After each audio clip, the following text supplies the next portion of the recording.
स्वागत है आपको मेरे इस न्यू वीडियो में। इस वीडियो में हम विज्ञान भाग 3 कक्षा 8 का अध्याय 7 सूक्ष्म जीवों का संसार सूक्ष्मदर्शी द्वारा आंखों देखा को देखने वाले हैं। पिछले के अध्याय को हमने वीडियो के माध्यम से समझ चुके थे और ये सभी मेरे प्लेलिस्ट में होंगे, आप जाकर उसमें देख सकते हैं। ठीक है, अगर आपने पीछे नहीं रखे तो चलिए अब चलते हैं सूक्ष्म जीवों के संसार सूक्ष्मदर्शी द्वारा आंखों देखा पर। ठीक है, तो ये हमारा सूक्ष्म जीवों का संसार। देखिए, सूक्ष्म जीवों को इंग्लिश में कहते हैं माइक्रो ऑर्गेनिज्म। ठीक है, माइक्रो ऑर्गेनिज्म। ठीक है, और सूक्ष्मदर्शी को कहते हैं माइक्रोस्कोप। ठीक है, देखिए, आप जब भी खाना खाते होंगे तो क्या होता है, जब खाना खा रहे होते हैं तो आपकी मम्मी क्या कहती है कि खाना खाने से पहले हाथ धोने के लिए। तो हाथ धोने के लिए क्यों कहती है मम्मी? जब आप अपना हाथ देखते हो तो आपका तो हाथ साफ ही होता है और आप सोचते हैं तो हमारा तो हाथ साफ ही है, फिर भी हमें हाथ धोने की क्या जरूरत है।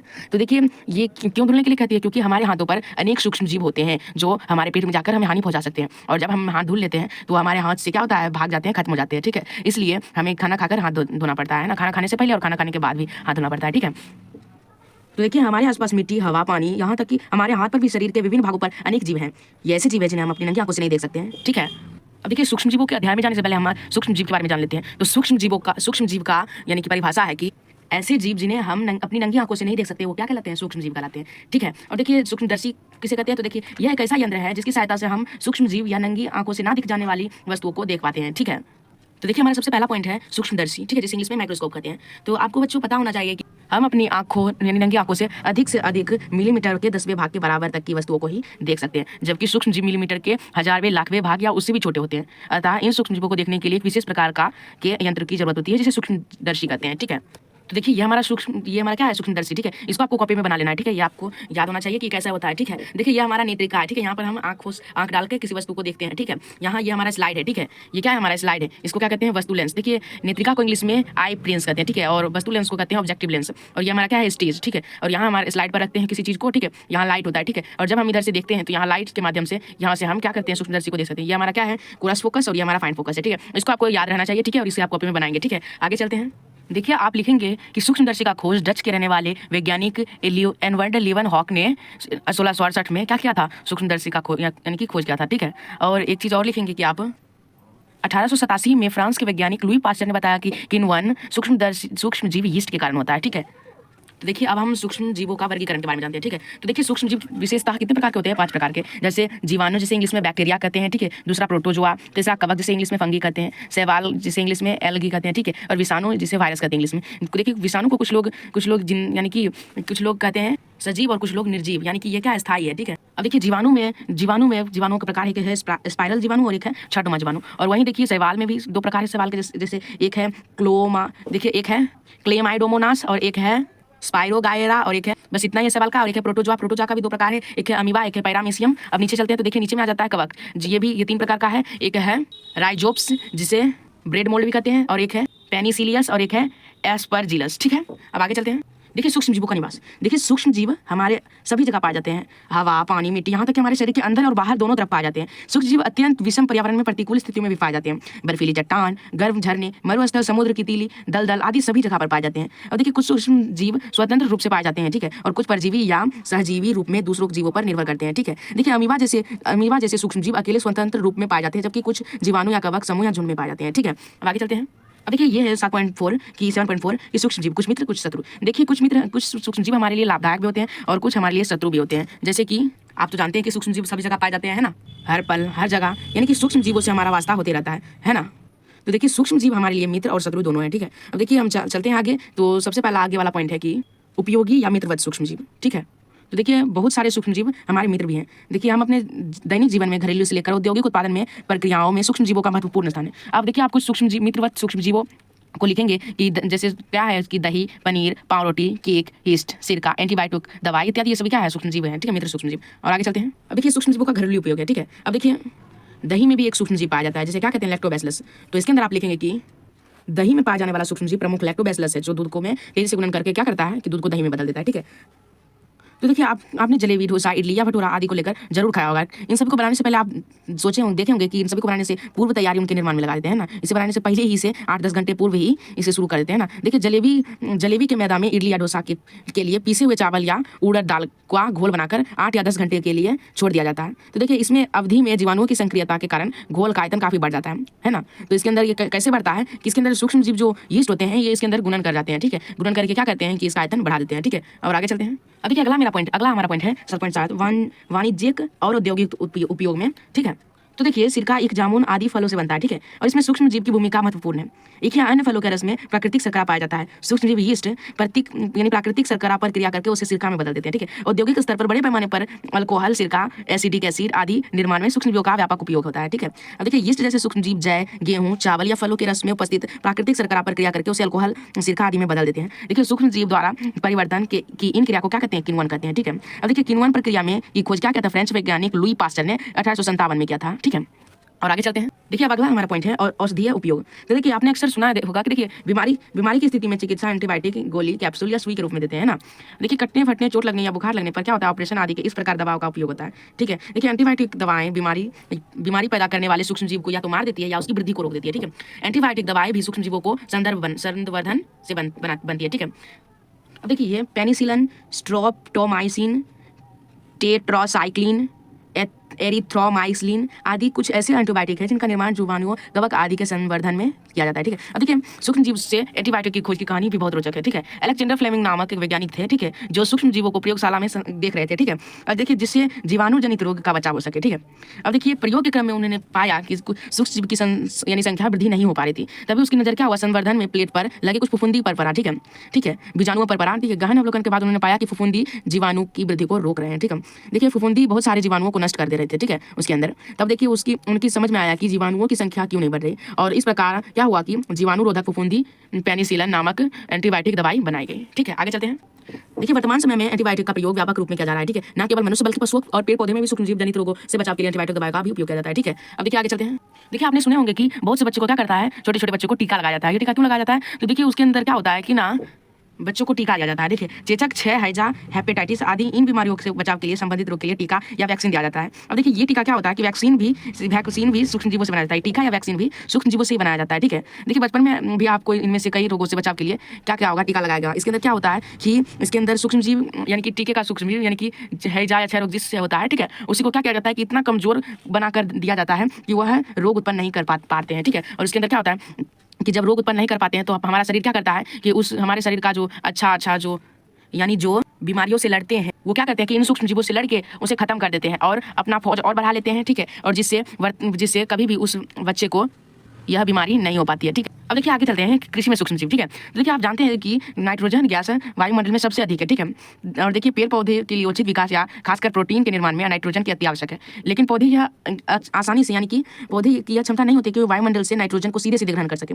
पौधों के इस कार्य को करने के लिए जीवाणु या नीले हरे शैवाल की मदद लिया जाता है। यह वायुमंडल नाइट्रोजन को स्थिरीकरण क्या कर उर्वरकता बढ़ाते हैं तथा नाइट्रोजन को पेड़ पौधे के उपयोग के लायक बनाते हैं। ठीक है, अब देखिए इसी अध्याय को आगे हम नाइट्रोजन स्थिरीकरण के बारे में जानकारी प्राप्त करेंगे। अब देखिए अगला हमारा अध्याय 7.10 अगला पॉइंट है पर्यावरण की साफ सफाई। ठीक है, तो देखिए क्या होता है कि आप जो कचरा फेंकते हैं बाहर में जैसे कि छिलके, फलों के छिलके, कागज, गत्ता, पेड़ की पत्तियां, सूखे घास, ये सब क्या होता है कि कुछ दिन के बाद क्या होता है कि अपने आप खत्म हो जाता है ना। आप देखे होंगे कि आप जहाँ पर फेंकते होंगे कचरा वो कुछ दिन के बाद क्या होता है कि अपने आप सड़गल के खत्म हो जाता है। या फिर अगर कोई जंतु का भी कोई अवशेष पड़ा होता है तो वो कुछ दिनों के बाद क्या होता है कि कुछ दिनों के बाद वह सड़गल के खत्म हो जाता है। तो देखिए ये सब कैसे होता है कि सूक्ष्म जीव हमारे लिए साफ सफाई करते हैं। ठीक है, अब आगे चलते हैं। अब है हानिकारक सूक्ष्म जीव। अब देखिए अभी तक हमने क्या किया? लाभदायक बारे में सूक्ष्म जीव के बारे में जाने। ठीक है, अब देखिए हानिकारक सूक्ष्म जीव के बारे में। देखिए एक तरफ जहां हमारे लिए सूक्ष्म जीव मित्र है, हमारे लिए लाभदायक है, तो दूसरी ओर सूक्ष्म जीव जो हमें प्रत्यक्ष यानी कि हानि पहुंचाते हैं, ये मनुष्य, जीव जंतुओं, पौधे आदि को अनेक रोगों का कारण है। ठीक है, ये हमारे भोजन, पानी तथा अन्य वस्तुओं को दूषित कर देते हैं। ठीक है, आइए सूक्ष्म जीवों के हानिकारक के प्रभाव को जानते हैं। ठीक है, तो आगे चलते हैं। तो देखिए कुछ सूक्ष्म जीवों से होने वाले अनेक रोग हैं जैसे कि जीवाणु से होने वाला रोग है हैजा, टाइफाइड, प्लेग, ठीक है, एनोमिया, ठीक है, इत्यादि। देखिए परजीवी प्रोटोजोआ, ठीक है, इससे भी हमें होता है, जैसे मलेरिया होता है, पायरिया होता है, डायरिया होता है, ठीक है, काला जार होता है, इत्यादि होता है। ठीक है, कवक यानी फंगी से भी हमें दामा, खाज, खुजली, यानी गंजेपन इत्यादि होता है। ठीक है, अब विषाणु यानी वायरस से भी हमें एड्स, कोरोना, चेचक, पोलियो इत्यादि होता है। ठीक है, अब आगे चलते हैं। तो देखिए अब हम जानते हैं संचारी रोग और गैर संचारी रोग को। ठीक है, रोग को। ठीक है, तो देखिए संचारी रोग कहते हैं ऐसा रोग जो एक व्यक्ति से दूसरे में फैल जाए, वो संचारी रोग कहलाते हैं, जैसे एड्स, कोरोना, हैजा इत्यादि। अब गैर संचारी रोग है ऐसा रोग जो एक व्यक्ति से दूसरे व्यक्ति में ना फैले, वो गैर संचारी रोग कहलाता है, जैसे हृदय रोग, पेट संबंधित रोग, या एक दूसरे से नहीं फैलता है। ठीक है, अब देखिए आगे चलते हैं।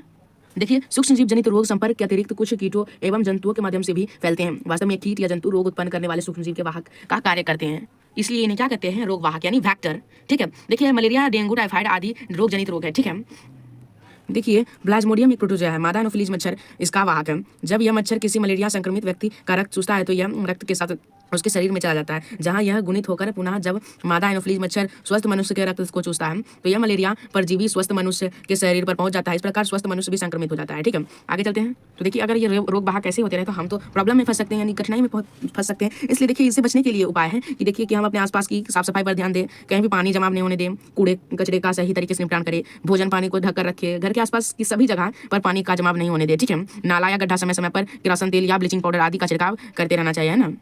तो देखिए यहाँ पर मानव में सूक्ष्म जीव जनित रोग कुछ समस्या है। ठीक है, सामान्य रोग जैसे देखिए क्षय रोग, ये जीवाणु का है। ठीक है, और ये कैसे संचालन होता है तो वायु के द्वारा। और देखिए एक और है खासराज, जो वायरस होता है विषाणु के द्वारा, ये भी वायु के द्वारा होता है संचालन। ठीक है, और देखिए ये कैसे, इससे बचाव कैसे करें तो देखिए रोगी व्यक्ति को पूरी तरह से अन्य व्यक्तियों से अलग रखना है ना। अब देखिए एक और है चिकन पॉक्स। ठीक है, ये वायरस के कारण होता है। ठीक है, अब देखिए वायु यानी सीधा संपर्क के कारण होता है वायु से ही। ठीक है, देखिए ये रोगी की व्यक्तिगत वस्तुओं को अलग रखना चाहिए। ठीक है, चिकन पॉक्स से बचने के लिए। देखिए पोलियो, ठीक है, पोलियो से बचने के लिए, यानी पोलियो किसके कारण, इसका रोग बाहर क्या है, वायरस है, विषाणु। ठीक है, और संचारण रोग का तरीका ये वायु और जल से जाता है। ठीक है, और देखिए इससे बचाव क्या है कि उचित समय पर टीकाकरण करने के लिए। ठीक है, और देखिए एक और है हैजा और टाइफाइड, ये दोनों जीवाणु के कारण होता है। ठीक है, और ये जल या भोजन के कारण होता है। ठीक है, और इससे सुरक्षा कैसे है, व्यक्तिगत स्वच्छता एवं अच्छी आदतों को अपनाना, भली भांति पकाए भोजन, उबला पेयजल एवं टीकाकरण करना, है ना। अब देखिए हेपेटाइट ए, ठीक है, वायरस के कारण होता है ये जल। ठीक है, देखिए इसका बचाव क्या है कि उबले हुए पेयजल का प्रयोग करना है, टीकाकरण। ठीक है, और देखिए आगे है मलेरिया प्रोटोजोआ, मलेरिया जो किसके कारण होता है, प्रोटोजोआ कारण, और ये संचालन किसके होता है, मादा एडिस मच्छर के कारण। ठीक है, जिससे ये मच्छर के कारण होता है। और देखिए इससे सुरक्षा कैसे करेंगे कि मच्छरदानी का प्रयोग करेंगे, मच्छर भगाने वाले रसायन का प्रयोग करेंगे, और कीटनाशक का छिड़काव एवं मच्छर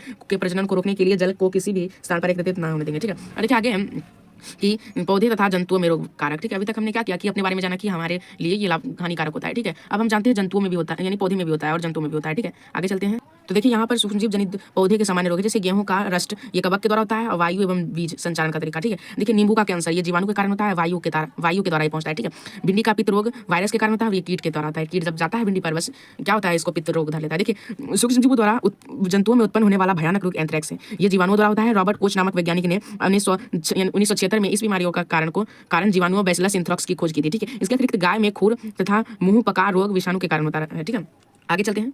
आगे है हमारा खाद्य विषिक्ता। ठीक है, जिसे इंग्लिश में फूड पॉइजनिंग कहते हैं। ठीक है, देखिए आपने देखा होगा कि पकाए भोजन को अगर सही तरीके से हम नहीं रखते हैं तो क्या होता है कि वह खाने योग्य नहीं होता है और भोजन खराब हो जाता है। ठीक है, खासकर गर्मी या वर्षा के मौसम में भोजन पदार्थ जल्दी ही खराब हो जाते हैं, उससे गंध आने लगती है, स्वाद भी खट्टा हो जाता है। ऐसा भोजन ग्रहण करने पर हम उल्टी, डायरिया आदि का शिकार हो जाते हैं। ठीक है, वास्तव में ये स्थिति क्या होता है कि खाद्य विषिक्ता का है ये स्थिति। ठीक है, अब देखिए खाद्य पदार्थों का यह संदूषण सूक्ष्म जीवों के कारण होता है। ठीक है, सूक्ष्म जीव खाद्य सामग्रियों को में विषैले पदार्थ उत्पन्न करते हैं और इससे क्या होता है कि भोज्य विषिक्ता हो जाता है। संदूषित भोज्य के कारण उत्पन्न खाद्य विषिक्ता कभी कभी जानलेवा भी हो सकता है। अतः यह आवश्यक है कि हम अपने भोजन को जल या सूक्ष्म जीवों से दूषित न होने से बचाएं। अब देखिए खाद्य विषिक्ता है तो इसका खाद्य परिरक्षण यानी कि इससे बचाव भी करना होगा। तो देखिए कि सूक्ष्म जीव हमारे भोजन को संदूषित कर देते हैं। ठीक है, सूक्ष्म जीव पकाए गए भोजन के साथ कच्चे खाद्य सामग्रियों का भी संदूषण करते हैं। आपने देखिए अक्सर देखा होगा कि घरों के फल सब्जियां को सड़ते या खराब होते हुए आपने जरूर देखा होगा। देखिए अचार जब मुरब्बा आदि ठीक ढंग से नहीं रखे तो वो भी खराब हो जाता है ना। गंदे या पानी लगे हाथ से छूने या उसमें किसी प्रकार की नमी पहुंच जाए तो क्या होता है, सामग्री खराब हो जाता है। अतः खाद्य परिरक्षणों का उचित परिरक्षण आवश्यक है। आइए खाद्य परिरक्षण के कुछ सामान्य तरीकों को आजमाएं। ठीक है, देखिए इसका पहला जो है निर्जलीकरण। ठीक है, इसके अंदर क्या होता है कि निर्जलीकरण आपके घर में होता होगा। इसके अंदर क्या होता है कि सब्जी या फूल गोभी या मेथी आलू के पतले पतले टुकड़े यानी कि चिप्स को क्या करते हैं, अच्छी तरह से धूप में सुखा देते हैं और उसे अच्छी तरह सुखा के डिब्बे में बंद कर देते हैं। और देखिए जब इसके अंदर बंद कर देते हैं तो क्या होता है, सब्जियों को धूप में सूखने पर उसमें जल या नमी की मात्रा अत्यंत कम हो जाता है। ठीक है, ऐसी स्थिति में सूक्ष्म जीवों को बढ़ने का मौका नहीं मिलता है, ऐसे सब्जियां लंबे समय तक सुरक्षित और व्यवहार योग्य रहती है। देखिए अगला है हमारा रासायनिक तरीका। ठीक है, रासायनिक तरीका देखिए इसमें क्या होता है कि इसमें रासायनिक खाद्य परिरक्षणों का उपयोग किया जाता है। ठीक है, देखिए आपने देखा होगा अचार बनाते हुए देखा होगा कि उसमें नमक खाद या तेल का प्रयोग करते हैं। ठीक है, नमक और खाद तेल में क्या होता है, सूक्ष्म जीवों का वृद्धि रुकता है। ठीक है, ऐसे पदार्थों को यानी कि पदार्थों को क्या कहते हैं, परिरक्षक कहते हैं। ठीक है, देखिए जैम जेली बनाने से सोडियम, जैसे देखिए जैसे सोडियम बेंजेट, सोडियम मोटा बाइसल्फेट आदि रासायनिक खाद्य परिरक्षकों का उपयोग होता है। ठीक है, इससे जैम जेली लंबे समय तक संदूषण होने से बचते रहते हैं। ठीक है, आगे चलते हैं। अब देखिए अगला है नमक या चीनी द्वारा खाद्य यानी परिरक्षण। ठीक है, देखिए हमारे द्वारा व्यवहार में लाया जाने वाला नमक चीनी भी बहुत अच्छा यानी कि परिरक्षक है। देखिए मांस और मछली को परिरक्षण के लिए नमक का प्रयोग किया जाता है। देखिए सूक्ष्म जीवों से बचने के लिए मांस और मछली को सूखे नमक से ढक दिया जाता है। ठीक है, नमक का उपयोग हम आम, आंवला, इमली आदि के परिरक्षण में भी करते हैं। ठीक है, देखिए कुछ सामग्रियों के परिरक्षक हेतु चीनी का प्रयोग किया जाता है। ठीक है, चीनी के प्रयोग से खाद्य पदार्थ में नमी में कमी आती है, इससे संदूषण करने वाले सूक्ष्म जीवों की वृद्धि रुक जाता है। ठीक है, अब देखिए तेल एवं सिरके द्वारा परिरक्षण। देखिए अचार बनाने में खाद, तेल और सिरके का प्रयोग प्रचुरता में होता है, ठीक है। इसमें सूक्ष्म जीव जीवित नहीं रह सकता है, अतः अचार सूक्ष्म जीवों के संदूषण से बच जाता है, ठीक है। आगे चलते हैं। देखिए गर्म या ठंडा करके, ठीक है। अब देखिए गर्म ठंडा करके भी हम कर सकते हैं सूक्ष्म जीवों से सुरक्षित। देखिए आपको हमेशा सलाह दी जाती है कि खाना गर्म करके खाना चाहिए, ठीक है। यानी खाना हमेशा गर्म ही खाना चाहिए, ठीक है। देखिए उबालने या गर्म करने से सूक्ष्म जीव नष्ट हो जाते हैं। देखिए अब हम जानते हैं आगे पौष्टिकरण, ठीक है। तो देखिए पौष्टिकरण क्या होता है? पौष्टिकरण दूध को सूक्ष्म जीवों से मुक्त करने वाली प्रक्रिया है। इस प्रक्रिया में क्या होता है कि दूध को 70 डिग्री सेल्सियस पर 15 से 30 सेकंड के लिए गर्म किया जाता है और फिर इसे क्या करते हैं कि जल्दी से ठंडा करके भंडारण कर देते हैं। ऐसा करने से क्या होता है कि सूक्ष्म जीव नष्ट हो जाते हैं तथा दूध सुरक्षित हो जाता है। इस प्रक्रिया का खोज फ्रांस के वैज्ञानिक लुई पास्चर ने किया था, ठीक है। लुई पास्चर ने किया था। अब आगे चलते हैं। देखिए लुई पास्चर ने किया था, इन्हीं के नाम पर इस प्रक्रिया का नाम क्या पौष्टिकरण, ठीक है, करते हैं, ठीक है। पौष्टिकरण दूध को बिना उबाले हुए भी इस्तेमाल किया जा सकता है क्योंकि यह सूक्ष्म जीवों का मुक्त होता है, ठीक है। और देखिए भंडारण या पैकिंग। देखिए हम पैकिंग करने के लिए खाद्य सामग्रियों को लंबी अवधि तक इस्तेमाल योग्य बनाने रखने के लिए सूक्ष्म जीवों के प्रभाव से दूर रखने के लिए उचित भंडारण यानी पैकिंग की आवश्यकता होती है, अति आवश्यकता है, ठीक है। इसके लिए वायुरोधी सीलबंदी डब्बे उपयुक्त होते हैं। आजकल बाजार में मेवे यानी कि जो होते हैं सब्जियां, चिप्स या सब्जियां तथा कई प्रकार के खाद्य पदार्थ वायुरोधक सील के लिए लगे होते हैं, ठीक है। और देखिए खाद्य परिरक्षण के लाभ भी आपको लिखना है, ठीक है। देखिए खाद्य परिरक्षण के लाभ है, इससे खाद्य पदार्थों की बर्बादी को रोका जा सकता है, ठीक है। खाद्य पदार्थों को लंबे समय तक संरक्षित और सुरक्षित रखा जा सकता है। इससे खाद्य पदार्थों को की पोषण गुणवत्ता बनी रहती है। बिना मौसम के यह दूर दराज के स्थानों पर जहाँ कोई खाद्य विशेषता उत्पादित नहीं होता है वहाँ भी खाद्य पदार्थों का उपलब्धता सुनिश्चित की जा सकती है, ठीक है। और देखिए नाइट्रोजन स्थिरीकरण, ठीक है। देखिए वायुमंडल नाइट्रोजन के स्थिरीकरण में सूक्ष्म जीवों की भूमिका अति महत्वपूर्ण है। देखिए पिछली कक्षा में आपने जाने कि राइजोबियम जीवाणु और दलहनी पौधे में संबंधित होता है, ठीक है। राइजोबियम के यानी कि जड़ों में, यानी कि राइजोबियम क्या होता है? दलहनी पौधे के जड़ों में पाया जाता है ना। आगे चलते हैं। देखिए दलहनी पौधे के जड़ों में क्या होता है कि राइजोबियम जीवाणु पाया जाता है, जो क्या कहते हैं कि नाइट्रोजन का स्थिरीकरण करके यानी कि मिट्टी तक पहुंचाते हैं और मिट्टी में क्या होता है, मिट्टी से पौधा ले लेता है उसको और पौधा लेके हमें यानी कि हमें वो देता है, ठीक है। देखिए नाइट्रोजन चक्र के बारे में हम जानते हैं, ठीक है। अब देखिए नाइट्रोजन चक्र को हम इस प्रकार अच्छे से समझ सकते हैं, ठीक है। तो देखिए यहाँ पे लिखा है प्रकृति में नाइट्रोजन चक्र।